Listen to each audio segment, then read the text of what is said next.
All right, welcome everyone to another GoDaddy Pro meetup. My name is Marcus Burnette, and I'm on the GoDaddy Pro team. Today, I have a special guest to share with us a little bit about how to think about pricing for agencies and freelancers, and wherever else the conversation takes us. We're going to kind of chat it through. Before I introduce him, though, I do want to let everyone know that this is being recorded. So if you need to head out ahead of time, or if you want to share this with your team later on, there will be a link that gets sent to the email address that you registered for this event with, and that will include the replay. So you can see that, and it'll also be on our GoDaddy Pro YouTube channel. I'll also be monitoring the chat for those of you joining us here on the platform. If you have any questions, please feel free to go ahead and toss those into the chat at any time, and we'll kind of pick them out as we go along. So without any further delay, welcome Dave Amirault, Director of Marketing at Pagelea. How are you today, Dave?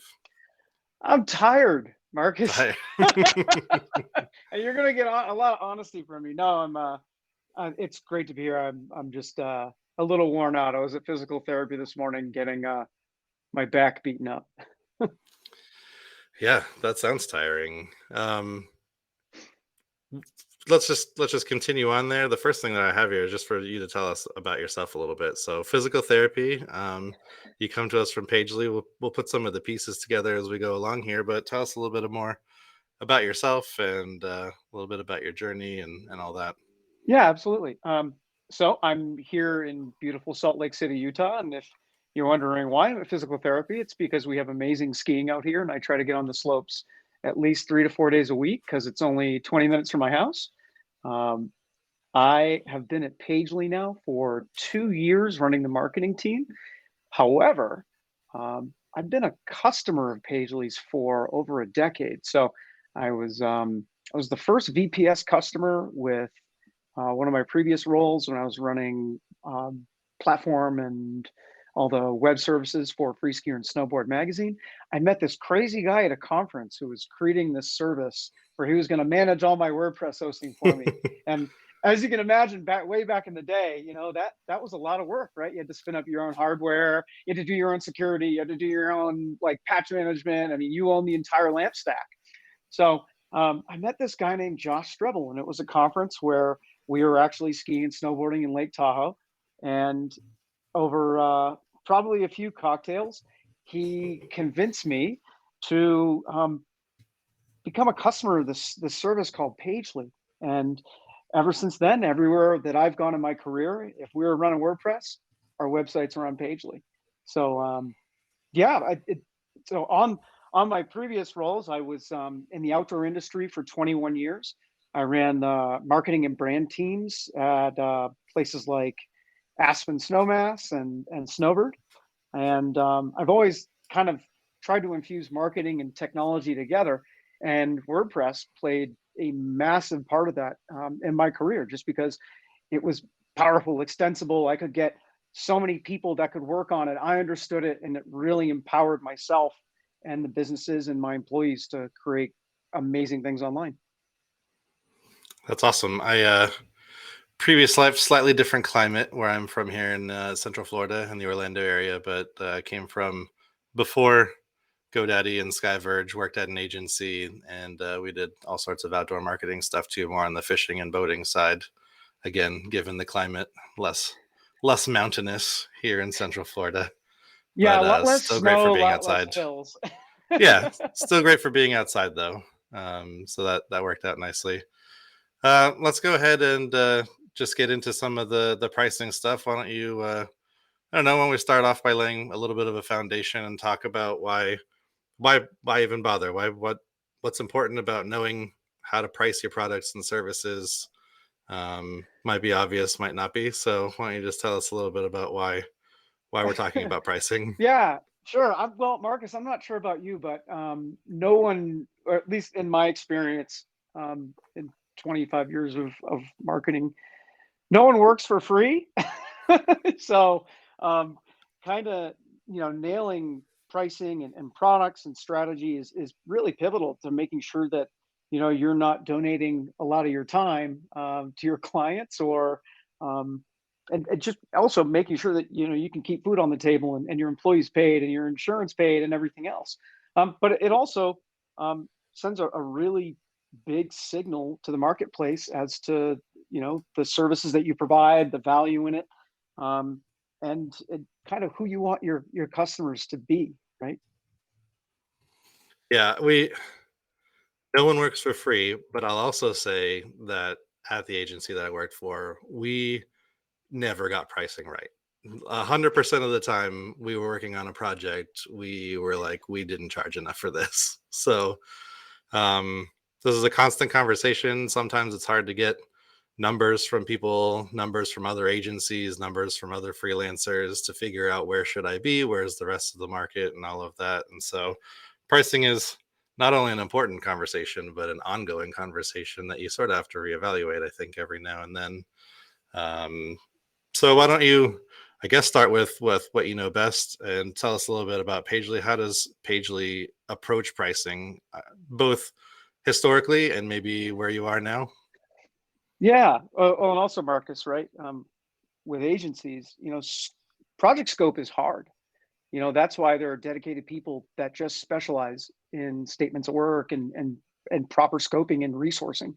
So, you said, that's an well, early we always downfall, is not having we the right scope, for sure. absolutely. And as an agent, I think there's a unique relationship between an agency and a customer to work together to find the correct project scope, so that you don't kind of get into those situations. I've been really fortunate to have a lot of great agency partners in my career, and the way that I've always approached it is with absolute honesty and transparency into what I'm trying to get from them, as a service or an outcome or anything else, just so that there's no scope creep, there's no surprises, and that they feel good doing the work, and we're getting appropriately resourced to get it done. So that's super important. But there are people far smarter than I that are just absolute wizards at project scoping and project management and everything else, and also understanding the value and the cost, the hard cost, for attaching resources to a specific product or a good or a service. That's incredibly important. But Pagelea, right? So for those that might not be aware what Pagelea is, we are an enterprise grade managed WordPress host. So we service the top tier of customers that are running WordPress. So if you look at our website, we jokingly call it the brag board. It's the chicklets of all the brands that entrust us with their websites. You're in Orlando. Yeah. We host a lot of websites for Disney and Universal. The brag board, if you got it, flaunt it, right? I mean, I've seen those. Right? Sometimes I look at the logos and I'm like, it's cool, but I don't know who any of those people are. That's not the case with Pagelea. No. Everyone knows who Verizon is, or the United Nations, or UNICEF. And we have a lot of, we pretty much specialize in our tent poles are large brands running WooCommerce, government, education, media, just people that are high demand. And we always joke that people that outgrow other managed WordPress hosts eventually end up with us. We're kind of the end of the road, and we welcome them with open arms, right? So our service, very, very enterprise focused. And with that comes a high cost associated with it, because we are ultra premium when it comes to the platform that we're on. We only work with AWS. We have impeccable support. I mean, our average ticket touch time is a couple minutes. Our resolution times are incredibly small. We joke that everybody gets the bat phone, even though we don't do phone support. We have things like dedicated Slack channels where you can reach out to us and we'll hit you back immediately. But really, we pride ourselves on having the best product and the best support. And with that comes a high cost, right? So if we want to hire the experts and host you on the best platform, AWS, in the world, it's a lot more expensive than going with other managed WordPress hosts. But that's fine, because our audience demands that level of service and demands that level of speed and security and everything else. Yeah. And we price that way. Has that, I guess, digging back a little bit into history, has that always been there from the start? Was Pagelea originally always going to be high-end enterprise customers, or did you have to sort of get there? Absolutely not. We had to get there. We had to get there. Right. So Pagelea invented the managed WordPress hosting space. So Josh Strebel, who's our co-founder and CEO, he saw a need in the marketplace for this because at that point, right, you had to run your own LAMP stack, you had to install WordPress, you had to kind of do everything yourself. And that was a big barrier for a lot of people because we had this amazing piece of software in WordPress, but getting it places was a little tough. So, Hmm. we invent this category. It's wildly successful, but because you're inventing something, you can't really shoot for the moon in pricing. So our initial pricing strategy was that it was kind of aimed at anyone. Like we had the product, but we didn't really know the audience yet, and we were still kind of making stuff up as we went because it was brand new. So it wasn't ultra premium. It was more aimed at everyday consumers and small businesses and people that had that challenge of wanting to take the headaches out of WordPress themselves. So we started offering plans that were incredibly cheap. That's not to say the service was cheap. Hmm. It's just that as a market expands, you start to get more people competing against you. It starts to become a bit of a commodity, and it got crowded, right? So we started seeing a lot of competition in the space, and an opportunity for us to then keep providing things that they couldn't, which was that superior platform and the service, and our secret sauce that we kind of bake on top of WordPress to make it faster and all the bells and whistles that we kind of add on. So yeah, we were not always the premium provider. It took us a bit of soul searching to figure out that was a market fit that we could satisfy and then move into. And of course, we have competitors now doing it. I won't name them by name because why would I? Um, but no, yeah, we definitely did not start that way. But the funny thing is, we still have those customers on platform. So as we've grown up, right, the Pagelea service has certainly evolved in its day. We've kind of brought these people with us, and they're still paying incredibly low rates for crazy service. So good on them. But yeah, we weren't always that. Yeah. So, I mean, spoiler alert, right? It worked. Pagely has done well moving up market into the higher end and all of that. So, you know, good job. Way to go. I guess the question I have there is, right? So you decide this one day that up market is the way to go. Do you shift your prices and then follow it up with, the features and support, or do you spend, you know, months, years building up to that and then deciding, well, I think we've lost enough money on what we're providing. Let's change our prices. Marcus, it's kind of like a little from column A, a little from column B, right? So Yeah. we're incredibly fortunate. We were a bootstrap company, so we didn't take any outside funding. We still always had to answer to ourselves because if we were burning money, we were burning our own money, right? So I think we did the two things kind of in tandem, right? We identified the marketplace fit, the product we wanted to create, and then a roadmap on how we could get there, right? What were the needs of an enterprise customer? And a lot of it were support based, right? So we had to change our support model a little bit. We had to, I'd make some really key hires and people that were absolutely brilliant in WordPress. Not to say that we didn't have those people. It's just we needed more than we needed. We needed to serve these customers in a different way because, as you can imagine, when a small business owner has a problem with WordPress, it's a lot different than when a Disney has a problem with WordPress. But the great thing was we had the rock solid platform. We just kind of had to evolve it into the needs of the enterprise. So a lot of that is security, redundancy, right? And because we already had a partner with Amazon, that just meant expanding into more data centers and just kind of having more of a global footprint rather than basing our stuff out of a region here in North America. So I'd say, we looked at a target and we approached it in a responsible way rather than just lighting a bunch of cash on fire and figuring out if it was going to work. So the great thing is we had the right kind of North Star and product vision and the right approach. And then we it's not like we crept our way there, but I'd say we got there.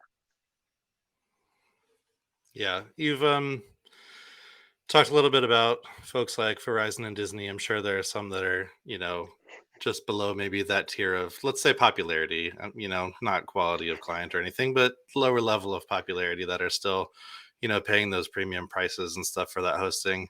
And tell us a little bit about, I assume that that's somewhat based on value, some value-based pricing there versus like cost-based pricing and deciding, do we just charge based on the servers that are running for this client, or is there more to it? I think I heard Josh talk about one time about, you have these large commerce sites, and if they go down for even seconds, how much that costs them in money, and like, why shouldn't they be paying for the availability for that 99.9 whatever percent availability uptime and stuff?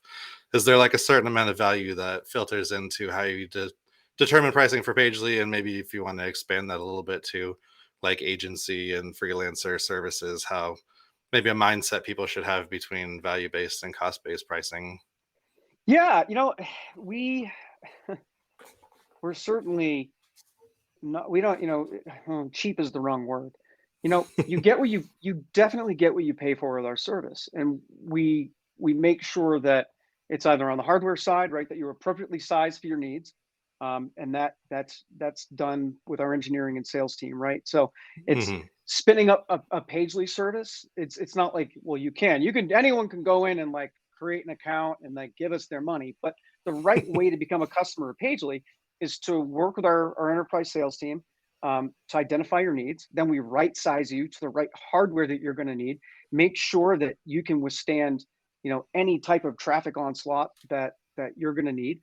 And then our support model is here to make sure that you can sleep at night. So you nailed it with like a large commerce site, and we use that example quite a bit, right? If we've had customers come to us that have said, we're on WooCommerce, it's great for us, but our hosting stack can't survive our marketing team putting out this campaign on Black Friday. So Hmm. we don't have the platform confidence to tell the marketing team to go and activate, to shake the tree and get us the revenue, because the stack falls apart. So they come to us and we say, well, look, that's not a problem with us. We'll make sure that you can do 50, 60,000, 70 concurrent. Like, that's Hmm. easy, right? But that comes at a cost, because if you're going to play in the big leagues, you're going to need the big league hardware. And then the support model comes in to say, look, not only are you going to get the top tier hardware, but you're going to get the Superman level support, right? Everyone on our team wears a cape. It's tierless. You don't open a support ticket and then we say, well, we have to elevate you to that specialist. Everybody's a specialist. So the value proposition for our service is kind of twofold, right? It's the best in class hardware that you and security that you can get, but also that level of service support and DevOps that you would normally have to spend a crazy amount of money yourself staffing your own team to create. So not only can you sleep at night, that anytime you have an issue, it's the best. So we very accordingly, right? We take a healthy margin on both the service and the support. Yeah, that's there's a lot to think about there. Tying it to, like I said, agencies and freelancers.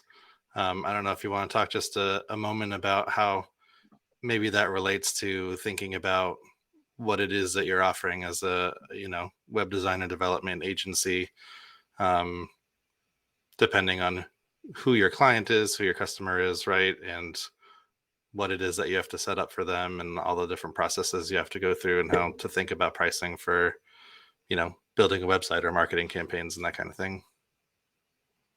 Yeah, I think there's such a broad width to being either a freelancer or an agency, right?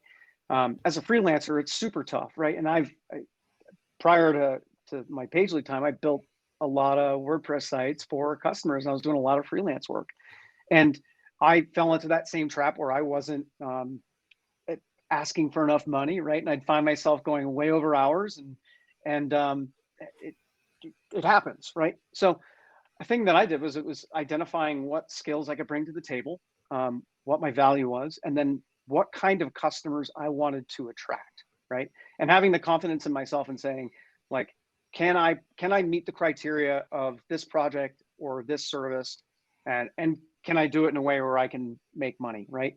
So I did a lot of, this is kind of weird, but I did a lot of secret shopping when I was living in Boulder, Mm-hmm. and also met a lot of friends through the local kind of development community, and just had a lot of people that gave me really good advice that had done it for 10, 20, 30 years before me, whether it was advertising work or agency work, or they were going from agency to freelance, or vice versa.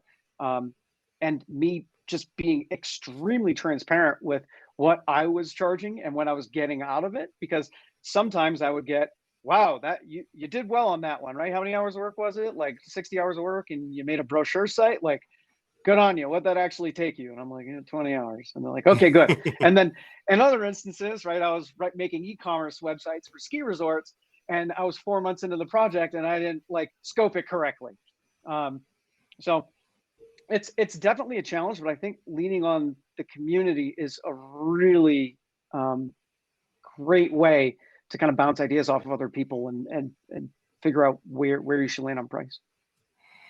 Yeah, I've done a bit of freelancing as well, and I think one of the harder parts for me sometimes is figuring out where to cut off. Like, I know I can also do this thing, but I know I'm not going to, because I'm on my own and I'm just a single person, I'm not going to get paid what it's worth because of the perception and all of that. So there's figuring out where your boundaries are as well. I guess both as a freelancer and an agency, but certainly as a freelancer. Or also things that you're not great at, right? So for me, way back in the day, right, I wasn't great at JavaScript. I was very good at making you a very pretty WordPress theme and a website, but man, the second you at that point, what was it, jQuery you're getting into, or whatever the hot library was a million years Yeah. ago, I was like, it's over my head.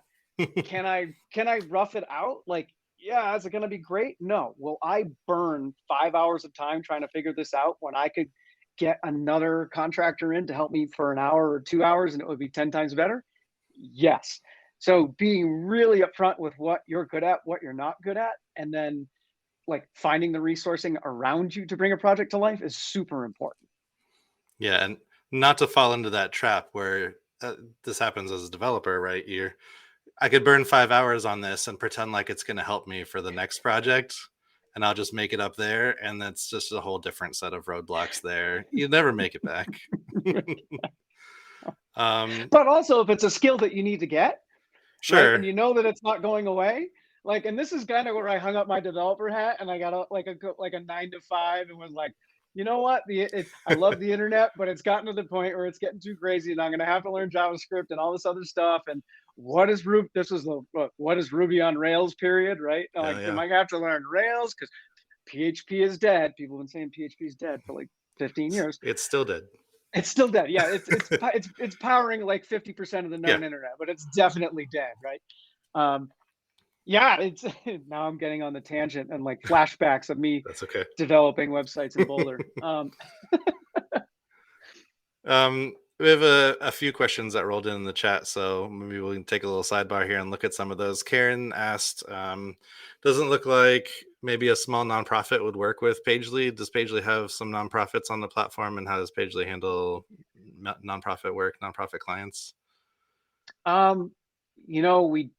We do have a couple nonprofits on the platform. They're not on an advertised plan that we have, and it, we have an amazing culture at our company and great founders, and we do like to significantly give back. So there are nonprofits that we've worked with in the past and have donated services and everything else too. All right. I will cut this part out so nobody else knows about that except for Karen. Randolph asks, tell us about your evaluation process. What are the downsides to avoid? I think this was maybe evaluating. I'm not sure. That was a little while ago, so I'm not remembering what he was asking about there.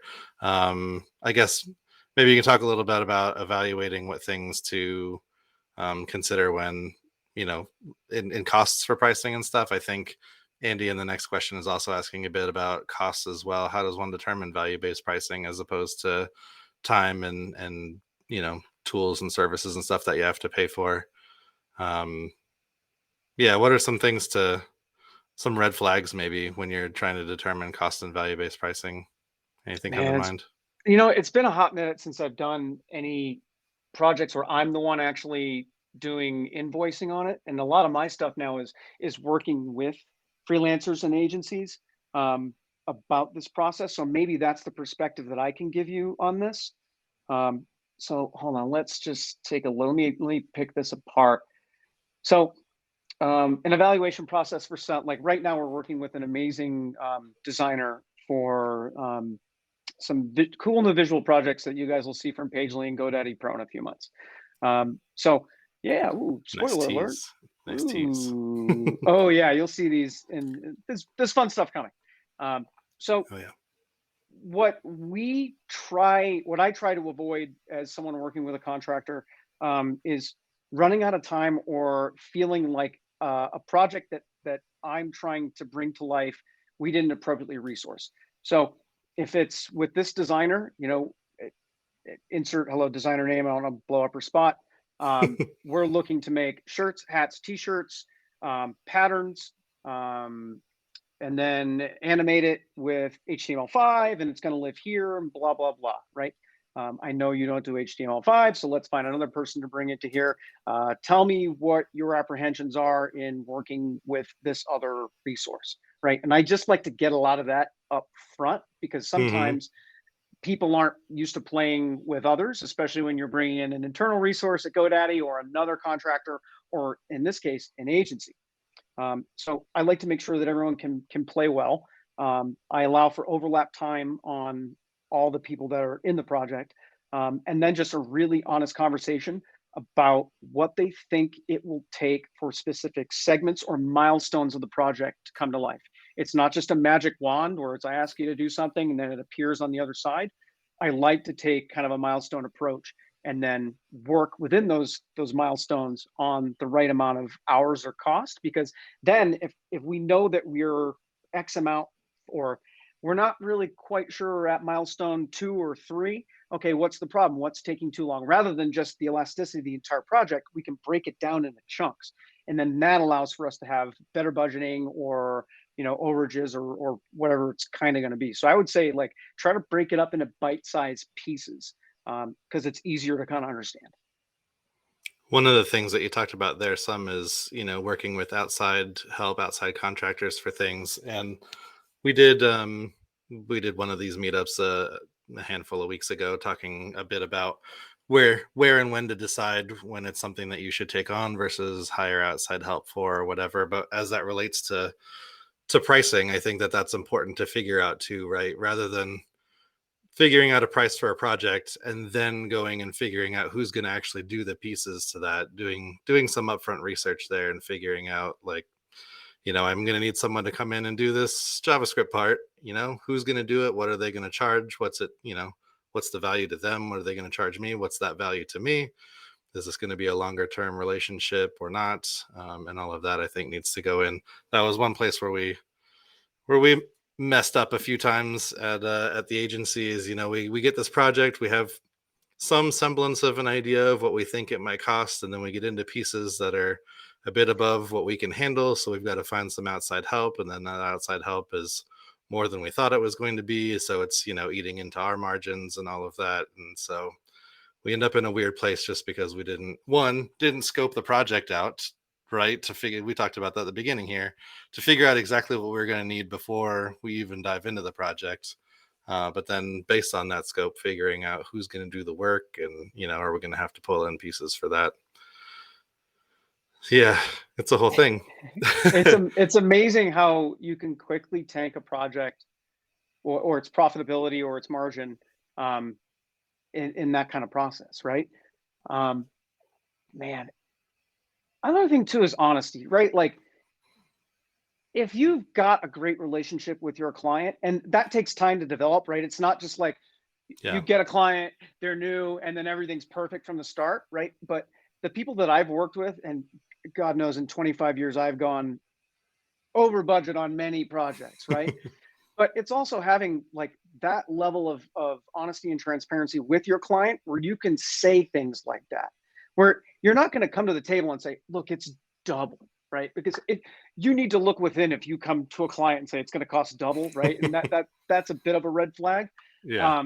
But at the same time, right, I've been on the other end of the table where I've had an agency or a contractor tell me like, you know what, I don't think we came to this the right way to start because I think it's going to take X or Y, or we're going to need resourcing from here to do this, or or it could just be the time is way off, right? We thought it's 6 months. This is a year, guys, or this is 7 months, or the dependencies just don't line up.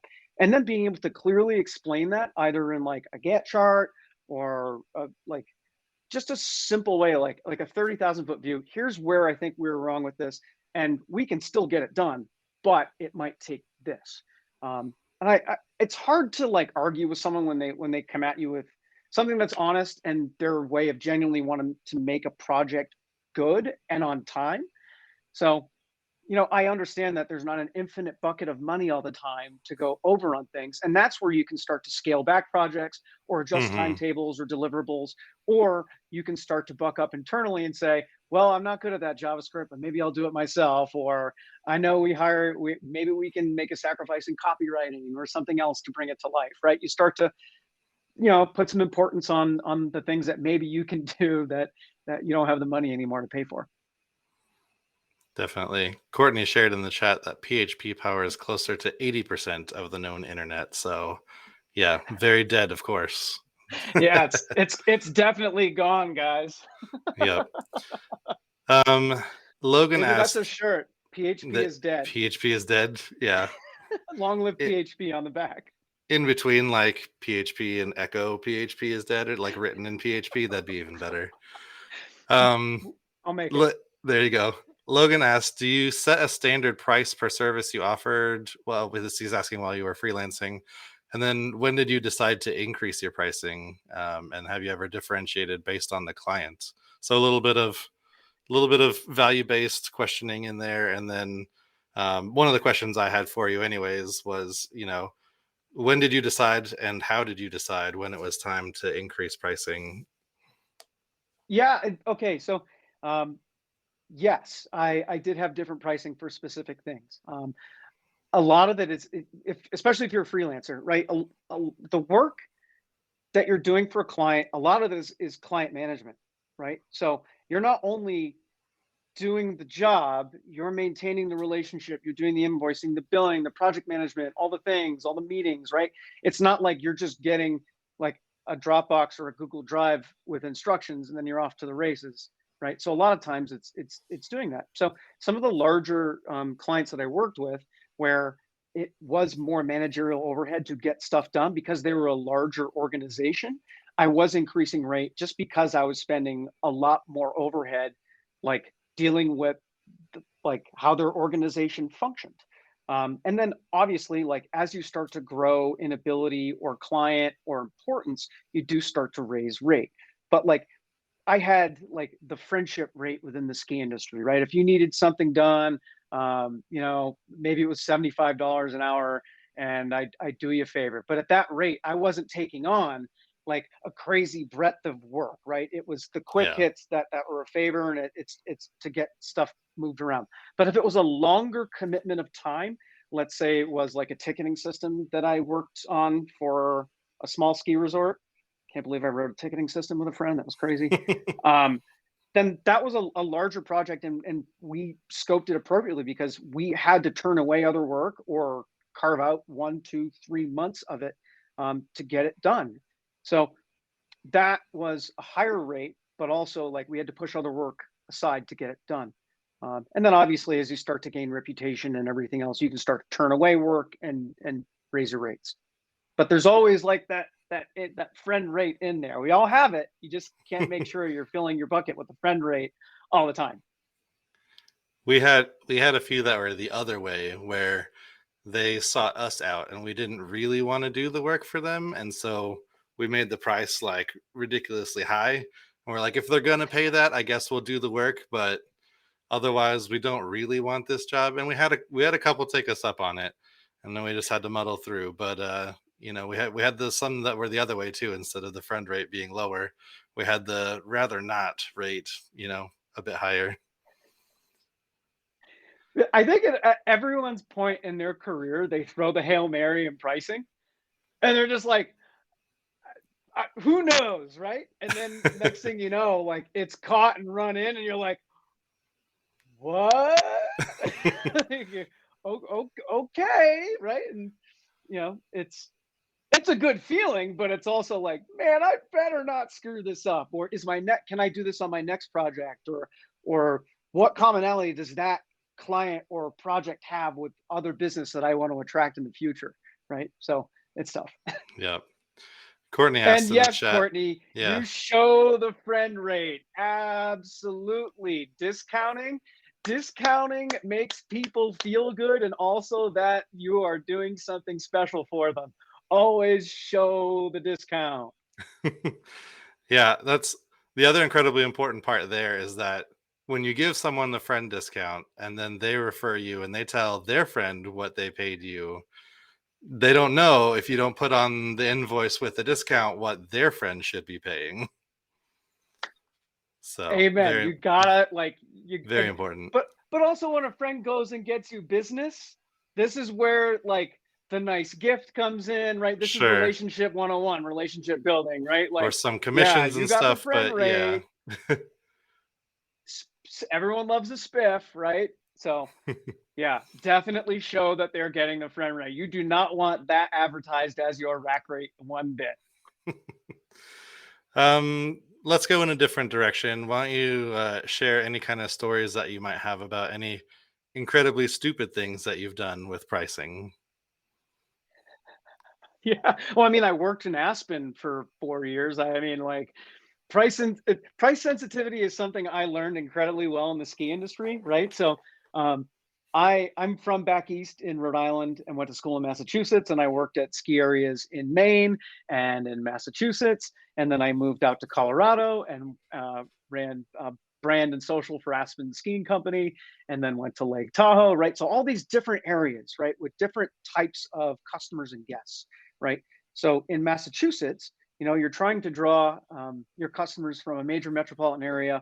They're not staying the night, they're just coming up for the day, they're just to go ski with their family, their friends, and their kids, right? They don't want a hamburger to cost $27. They want to have a cold beer at the end of the day, right? And you learn what, volume versus yield, right? So that place is volume, right? The more people you can attract paying a fair rate, the more you can make, right? Where you get to a place like Aspen, and that was 100% yield, right? So there is some volume there, but it's mostly yield, right? So we provide this amazing experience. The magic of it is there's plenty of elbow room. We provide an amazing service. We invest heavily in staff and grooming and all this other stuff, and as a result, the price goes up. So you yield up. And there's also like supply versus demand, which is what I learned at the last place I worked at, right? So we had a finite amount of parking spots, a finite amount of hotel rooms, and a finite amount of bathrooms and seats that we could have, right? So Hmm. we had a lot of people that would say, "Man, we're killing it. It's such a busy day. This is great. Look at us. We're so smart." And the hotels are 100% full and parking is full. And I went, that just tells me that we need to charge Yeah. more, Price too right? low. Yeah. Right, we priced too low, right? So in that instance, right, we realized we had a volume problem and we needed to yield up. So when the hotels were 100% full, we weren't meeting the type of service that we could provide. And the same goes with like technical support for a company, right? If you have too many problematic clients and they're all making support tickets, you can't properly service those people, right? But if you get the right amount of clients that are like in the right product fit and the support is there, then you'll have happier clients. So this is the lesson I learned running a hotel. When the hotel's at 100%, we can't make beds fast enough. We can't flip burgers quick enough. We can't like do anything, and it's just a mess. But when it's about 88%, that's the sweet spot where it's busy, it's not too crowded, you can get a seat for lunch, the housekeeping staff has no problem, and everything's fine. But to make that level of service, we had to yield up and price people out, right? The demand was there, but we just thought we looked smart by saying we're 100% full. So a lot of times it's making sure that your cup doesn't run over, right? So that's a really valuable lesson, especially when it comes to servicing clients, and pricing accordingly. That's 100% what Disney has done here. Yeah. Used to run I used to have passes, and we would occasionally run into parks being at capacity. And I mean, the capacity is huge. If the park, I've been in the park where it wasn't at capacity and could barely move. So if it's at capacity, that's way too many people. And so, their prices have gone up, which some look at and are like, that's just crazy for a day. But people are paying it, and they're trying to get that, that capacity of the park down to where you said like 90% or so, where there's a little bit of breathing room. They can still keep up with some of the lines, food lines, and all, any lines where you're actually paying additional money. They've got to keep people going through. They can't have those backed up for too long. And so yeah, it's the same lesson there. You have to find that sweet spot of where you're charging the right amount to have you know to have the resources that you need internally to be able to do all the things that you are saying that you're doing at the quality that you're saying you're doing them. Well, Marcus, don't worry. We copied a lot of ideas from Disney in the ski industry. Some of them good, some of them bad. But like Yeah. dynamic pricing and yield management was one of them that was like incredibly needed, in that. And you nailed it, right? It's figuring out what you can service internally, whether that's Disney or an agency or yourself, right? You only have so much bandwidth, for the things that you can do for a client or for clients or whatever it is, right? So figure out like the minimum level of service you're acceptable with getting out there, right? And then like at Pagelea, we like to go one level above that, right? So we try to figure out like, if we were the customer, if we're the ones paying us for this, what would we demand, that we provide? And then on our end, we probably staff and resource to make sure that we can bring it to life, and then make sure that it's priced accordingly so that we're not spreading ourselves incredibly thin. But also, if the demand is there, how do we scale up to meet that challenge, right? So it's different when you're a services company, right? If you're Disney, your park is only so big, right? But if you're an agency, you can literally hire people, at a rate that well, hiring stuff, but you can just make your agency Yeah, bigger, you can right? get bigger, sure. Yeah. Which But then presents like, other issues over time. oh yeah, Matt, I mean, dude, doing the work becomes the easy part of that. Managing the people becomes the Right. difficult part. Um, so yeah, it's figuring out that balance, right? Yeah. So Logan's curious how you got to your 88%. That may have been just a number you picked out of the air, but how do you decide where that sweet spot is, and is it different for different oh, industries or well, it's different different. yeah. That's it. Okay, so Logan, right? Like, we will get a report each morning with, how full things are, right? So it's your occupancy report. You can see exactly how many beds are in, where the people are coming from. My CRM could tell me, like, if they're a first-time guest, second-time guest, what their loyalty score was, all that kind of stuff, right? So what you have is you've got your management team at the hotel, right? You have your general manager, then you've got, your department managers, right? Food and beverage, housekeeping, valet, guest services, right? And those people meet all the time, and they're obsessed with watching the occupancy patterns at the hotel because they have to staff appropriately. If you've got like a 50% occupancy, you're not going to run full clip for housekeeping or for cleaning services, or restaurants, or like all the other things it takes to activate like a property like that. So you kind of sit down and say, okay, where where are we comfortable with the amount of return we're getting, right? This is the rate that people are paying. This is our expenditures and keeping the lights on, labor, in electricity, and all the things, right? And then you kind of like through time iron out like, okay, when you stay at a hotel, and everyone knows this here because I assume everyone stayed at a hotel, you get a post departure survey, right? Hey, how was your stay at X, Y, whatever the hotel is, right? And it usually comes from a couple companies like Medallia is really good at it, or Qualtrics, whatever, right? And then that stuff is funneled right to the hotel, and it happens in real time. So at Pagelea, we see Net Promoter and all that in a channel in real time as it happens. And my last job, we had a report that would hit every evening with like how happy people were, what they're upset about, and you can start to see the commonalities, and you don't need natural language processing or to be a genius to see people say nowhere to sit at lunch, right? Like late, it took me too long to check in, like valet took too long, my room wasn't clean, right? So you start to see the patterns and everything. And then you just kind of work backwards and say, well, where did those stop happening? What occupancy was the hotel, right? What are the outlying factors that we can identify? Was it weather?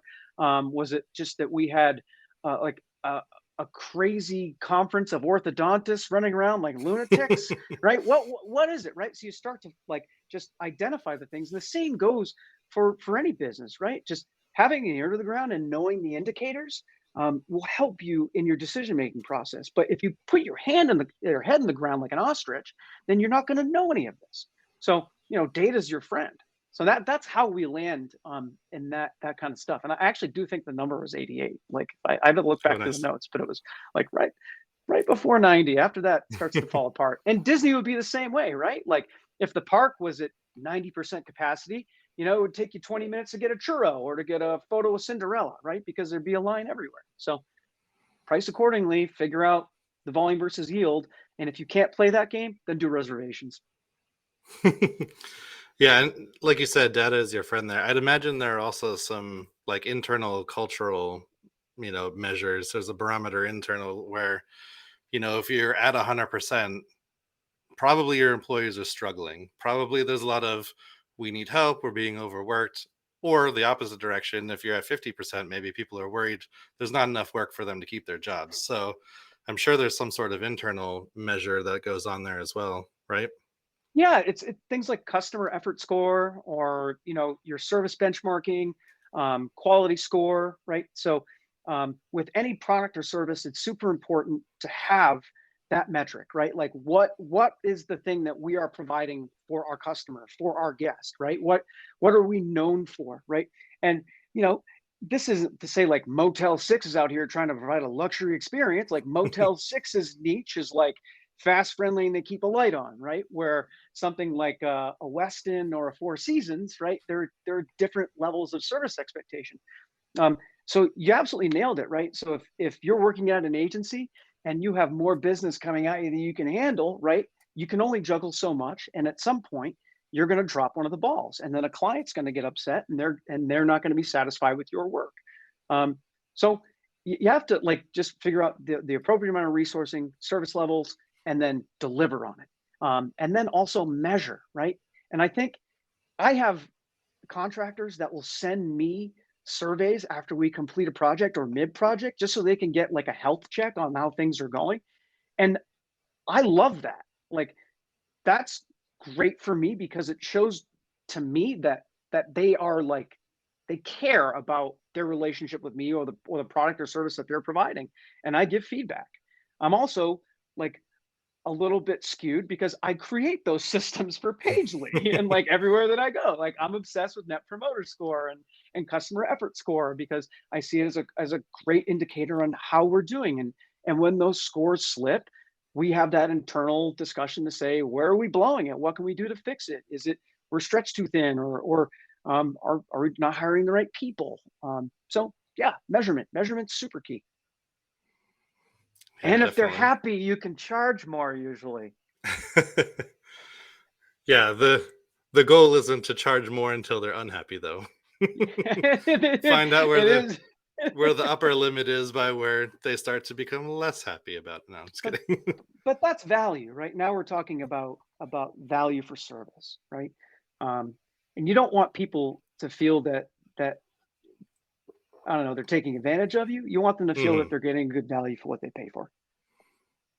Yeah, You know, I'm kind of teasing, but of course, if you're providing, the experience that they expect and or over delivering to some small degree, then there probably isn't really an upper limit, right? Unless you just are way out there shooting for some crazy number. If well, you're providing the value to go with the price, then there shouldn't really be an upper limit, theoretically. Oh, we tried that at Pagelea. We, so we had a plan called like El Pollo Diablo, and it was like $20,000 a month, Nice. right? And it was just crazy, right? Like it was like, what are you making? We're like, I don't know, it's $20,000. If someone wants it, it's there, right? Like, spoiler alert, no one got it, but like, what it helped do actually, which was crazy, it made our other plans seem really affordable. Well, yeah. So structuring things like in order, right? That low, medium, high, extreme, or like just packaging things together can also dictate. I mean, this is pricing strategy stuff. You can read it on the internet. There's people way better at than me. But how to position products in places that'll like direct customers towards them because they comparison shop to you or others. But for us, like, we get a lot of customer responses for oh god, we get like a few every day. We know that we're pricey, right? When we survey customers, very rarely do they complain about price because they feel that they're getting great value out of the service. And they don't feel that the value only extends to a specific point and then they need to pay more. With them, they feel that the value has a long run because the service is so good that we're always there for them, not that we're there for them to a point and then we ask Hmm. for more money. So the great thing is when they don't need us, right, they're still paying their bill, but when they need us, we're there. I think what you hit on the head there is also a lot of expectation setting. So if you're charging a really low amount of money, let's call it in the cheap bracket, right? Then you're sort of setting the expectation that what someone is going to get is going to be, cheap, essentially. You're going to, like you said at the top, you kind of get what you pay for. And a lot of it is setting the right expectations. So you likely don't get a lot of folks complaining about price because it is pricier and people have the expectation that they're going to pay a little bit more to get elite service, and then you give them elite service. So what's to complain about, right? I mean, I think that's a lot of it with the pricing is setting expectation both directly by setting expectations and communicating with the clients and the customers, but also indirectly with your pricing. If your pricing is low, then you're setting a different expectation than if your pricing is a bit higher. Yep. And that's not to say that there isn't an entire specific market fit for affordable products or things that are cheaper, right?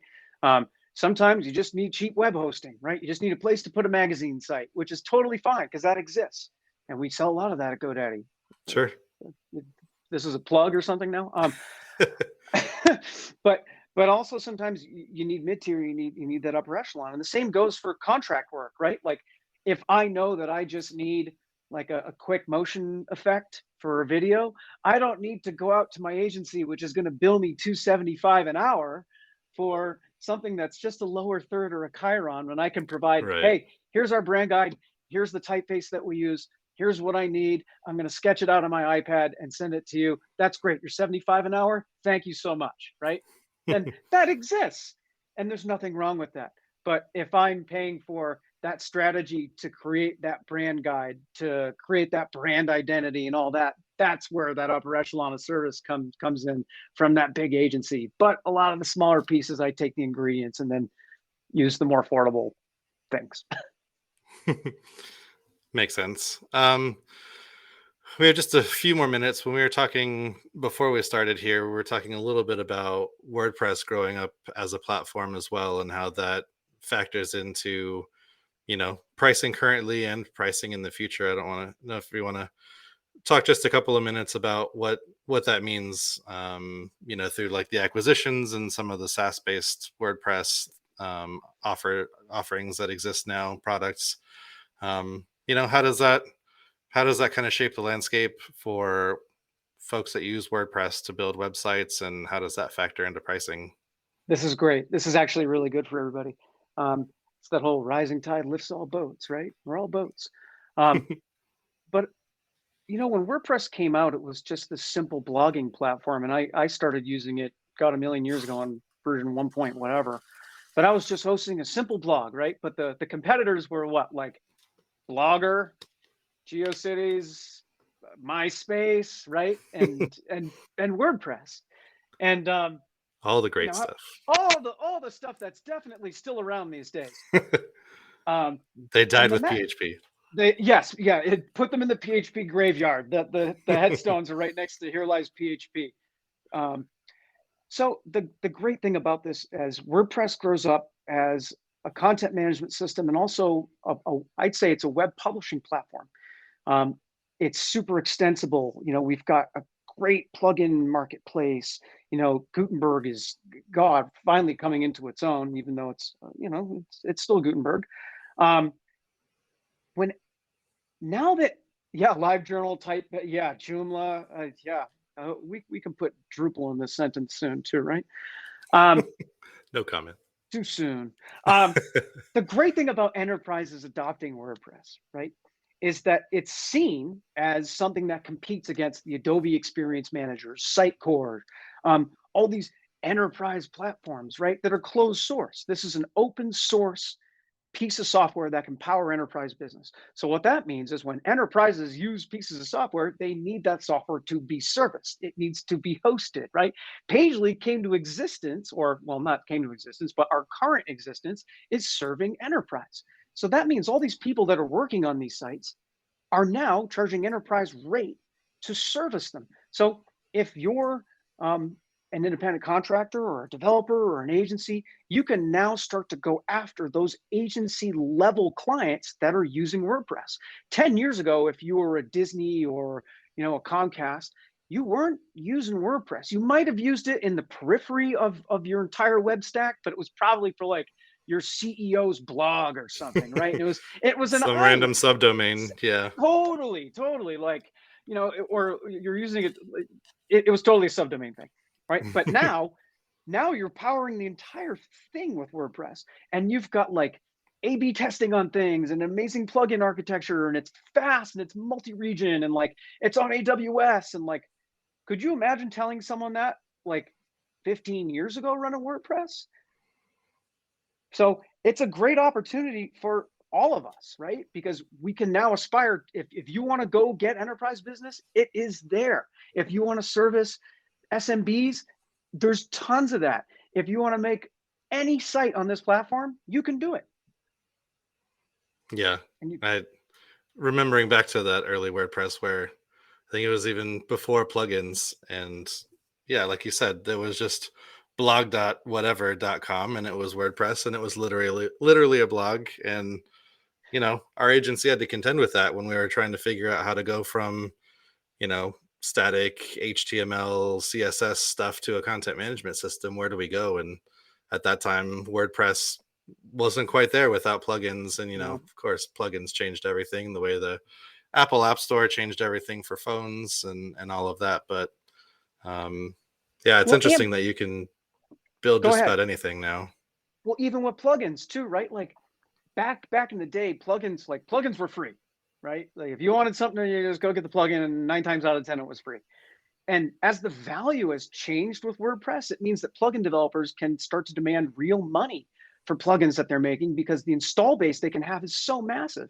And you could have something running on my tiny little blog, or you can have it running on an enterprise client, and it still satisfies the same kind of need from these people, which Yeah. is crazy to think about. So now we're creating these secondary markets within the ecosystem, not just for like hosting or development or design. Now you've got plugins as well, and it's awesome to see.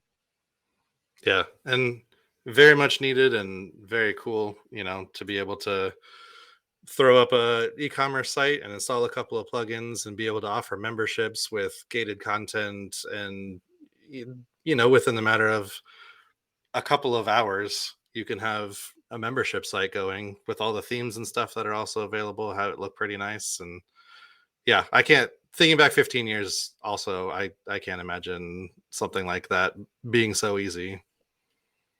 No, not at all. And like, what are we going to have in 5 years, right? Imagine how good Gutenberg is going to be in 5 years, right? Yeah. Even hosting, like WooCommerce is growing up so much, and it's like such a viable competitor to Shopify now. And spoiler alert, it's about to get even wilder. And that's another webinar coming soon. But Yep. yeah, it's crazy to think that that it's grown from this tiny thing to what? Courtney will probably tell me, what is WordPress now? 44, 43% of the internet Something ish, like that. 43, I think. something like that. It We'll just get keeps the going. we'll get the official answer from Courtney in a moment, I'm sure, but somewhere Yeah, around yeah, there. yeah. She's on W3 or whatever right now. Cool. We're sort of at the top of the hour here. I promised Karen earlier that I would ask you how people can get a hold of you. So if you want to tell the folks watching and listening how they can get in touch with you, how they can learn more about you, Pagelea, all the fun WooCommerce stuff that you have happening soon, and all of that. Where can people find you online?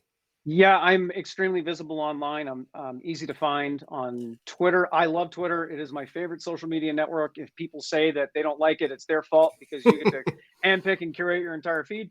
So I'm OZ Skier or the @Pagelea handle there.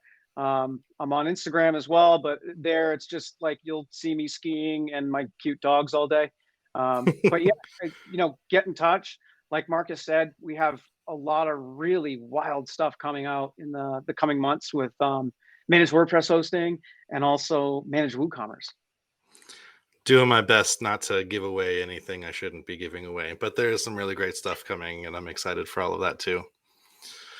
Cool. So with that, I'll go ahead and wrap us up. Thank you everyone for joining us today. We do have another meetup next week, same place, same time, April 13th. It's going to be a live demo by Matthew Clancy showing us how to do invoicing clients through the GoDaddy Pro Hub, and that's going to be a live demo. So that'll be exciting to watch and follow along. And then yeah, we have a panel after that about setting your brand. So we have a couple of good ones coming up in the next couple of weeks. To register for any of those or to check out any past events, head to events.godaddy.com. Our past events are also on the GoDaddy Pro YouTube channel. And like I said, this one is being recorded and a replay will be sent out. Also, Ken left a link there in the chat. We do have the GoDaddy Pro community and a specific topic about pricing here. So if you want to check that out, that's also on the event page and in the chat here, and we can keep the conversation going there. Other than that, that's it for us. Thank you, Dave, for joining me and sharing all about pricing and all the ups and downs. Enjoyed having you on. Thanks, everybody. All right. See you at the next one.